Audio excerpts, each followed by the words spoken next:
Hello everyone, we are group 13 and our today presentation is about postbiotics. We're going to understand what are the postbiotics and also what is the relation between the postbiotics, probiotic as well as the prebiotics. After that, we're going to understand some clinical relevance about the postbiotics, some challenges that might occur during the producing of the postbiotics, and also some benefits that we might get from these.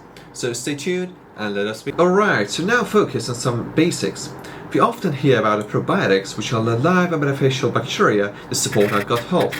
But for these probiotics to grow, they actually need some kind of food. And this is where the prebiotics come from. The prebiotics are actually the food that is needed for the growth of the probiotics. And they are non-digestive fibers that can be found in our regular diet, such as vegetables, garlic, bananas, and so much more. And what they do, they nourish the probiotic bacteria in our gut. So now what is the relation between the postbiotics with these two others? The postbiotics are actually the byproduct of the probiotic bacteria, and the probiotic bacteria use prebiotics in order to grow. So in the simpler words, the prebiotics feed the probiotic bacteria and the probiotic bacteria produce postbiotics. So now, what are the postbiotics? The postbiotics are non-living compounds, but they still have their health benefit. Some of them include example of the enzymes, peptides, short-chain fatty acids, and the cell wall fragments. These substances can help to reduce the inflammation and also to boost the immune system. And it's really important to improve the gut health even without the living bacteria, even without the presence of the living bacteria. So in short, the probiotics are really important because they can produce the postbiotics, and the postbiotics are important that they can increase the health of gut without presence of the living bacteria. Let's dive into the types of postbiotics. First is inactivated microorganisms, which are probiotic cells that are no longer alive, either heat treated or killed, but they still retain bioactive components that benefit your health. They can modulate your immune system, improve gut health, and even fight inflammation. Think of them like the retired Avengers. They are not fighting anymore, but they are still saving lives. For example, we have Lactobacillus and Bifidobacterium are shown to boost immune responses. Second is cell wall fragments, and this includes peptidoglycans and surface layer proteins, which are basically the armor of the bacteria. Even in fragment form, they interact with our immune receptors, helping stimulate local immune responses and enhance gut barrier functions. Third, metabolites are small molecules produced during microbial fermentations such as SCFAs, vitamins, and bacteriocins. They regulate the gut pH, inhibit pathogens, and support nutrition absorption. The components of postbiotic, we have short-chain fatty acids, the SCFAs, that produce from fermenting fibers. These include acetate, propionate, and butyrate. They strengthen your gut barrier and calm down inflammation. Next, peptides and small proteins work like immune regulators. They support anti-inflammatory responses and help fight harmful microbes. Think of them as your gut's own defense sword. We also have organic acids and exopolysaccharides. They help maintain gut pH and act as natural prebiotics. Some EPS even support mucosal immunity, like the gut bodyguards. And finally, postbiotics are made through heat inactivation, like boiling. Next is high pressure treatment to inactivate microbes without heat, which also helps to preserve fragile molecules. And lastly, it's chemical lysis. Now, I'm going to introduce the mechanism of actions of postbiotics. So, postbiotics support health in three important ways. The first one, postbiotics helps to modulate the gut microbiome by encouraging the growth of beneficial bacteria while it also suppresses the harmful bacteria. The second one, postbiotics strengthen the intestinal barrier, like it acts like a protective wall, which helps to block out harmful substances and reduces inflammation.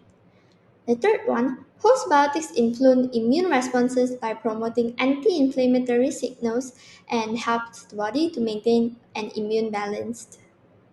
Now, I would like to introduce how postbiotics influence our health. So, in gut microbiota, postbiotics helps to promote the growth of good bacteria, decrease the numbers of harmful bacteria, and lastly, prevent infections by suppressing harmful microbes. While on immune system, postbiotics have strong anti-inflammatory effects by triggering the release of calming cytokines, which reduces inflammations in our gut. In addition, antimicrobial properties allows them to fight with pathogens by producing natural compounds such as organic acids and peptides that can damage the DNA of pathogens and stop pathogens from spreading out. Hi, my name is Teo Jiaxian, and I'll be covering the applications and benefits of postbiotics. Postbiotics are non-living microbial byproducts that still provide important health benefits, especially in gut health, immunity, and inflammation. They've shown potential in managing conditions like inflammatory bowel disease, allergies, infections, and even metabolic disorders like diabetes by reducing inflammation and regulating the immune response. Now, what makes postbiotics especially valuable is their safety. Because they don't contain live bacteria, they're ideal for infants, the elderly, and immunocompromised individuals. Unlike probiotics, postbiotics don't pose a risk of infection and are also heat stable and easier to store and standardize. You'll now find postbiotics added to supplements, infant formula, and functional foods like yogurt and milk. Clinically, they are being researched as safer alternatives in treating gut and immune conditions and are especially useful in trials where live bacteria would be risky. In short, postbiotics offer all the benefits of probiotics with fewer risks, making them a promising tool for both health products and medical research. Everyone, today I'm here to talk about recent researches and advancements in postbiotics. Postbiotics, powerful compounds made by good bacteria during fermentation, but without containing any live microbes. In 2024, scientists introduced glycanbiotics, a new class of postbiotics made from natural sugars like chitosan. They have shown amazing benefits, reducing inflammation, boosting immunity, and even helping prevent cancer and aging. In 2023, studies confirmed that postbiotics can support T-cell immunity, making them safer than live probiotics for people with weak immune systems.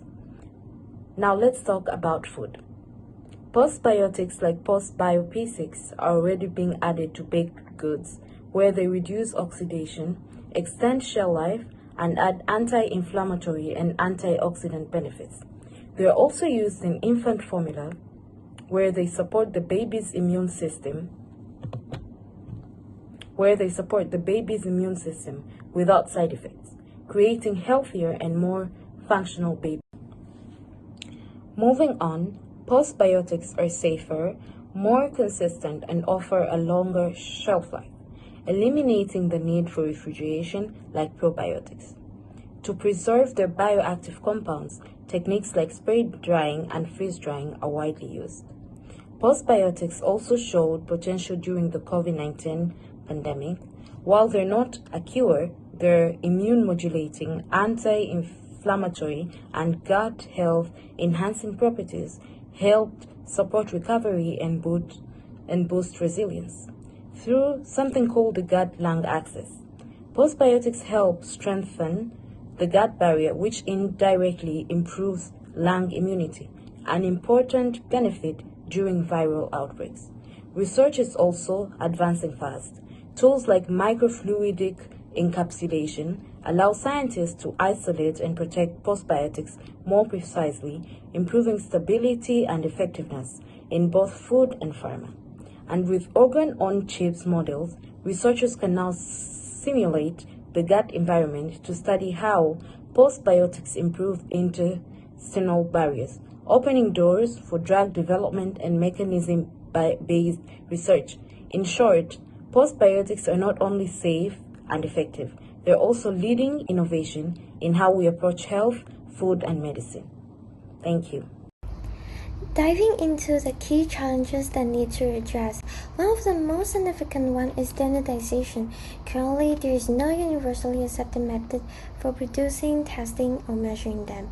Each of them are developed and evaluated using different tools and criteria. On top of that, there is also a tackle of unclear regulations. The word postbiotic may sound simple, but the interpretations vary across regions and scientific communities.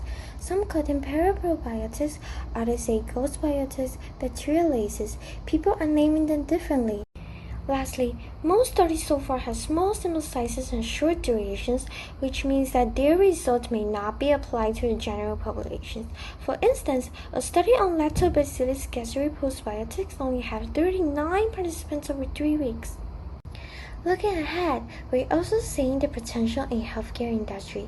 With personalized nutrition, this approach recognizes that since we are all biologically unique, and our nutrition should be too, and this is where postbiotics comes in, ensuring that the body gets exactly what it needs to stay well.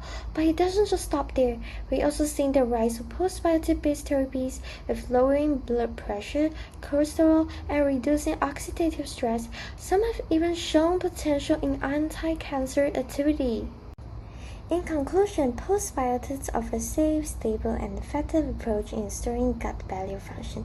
It supports microbiota balance and enhances overall gut health. They may be soon playing a key role in personalized nutrition and next-generation therapies.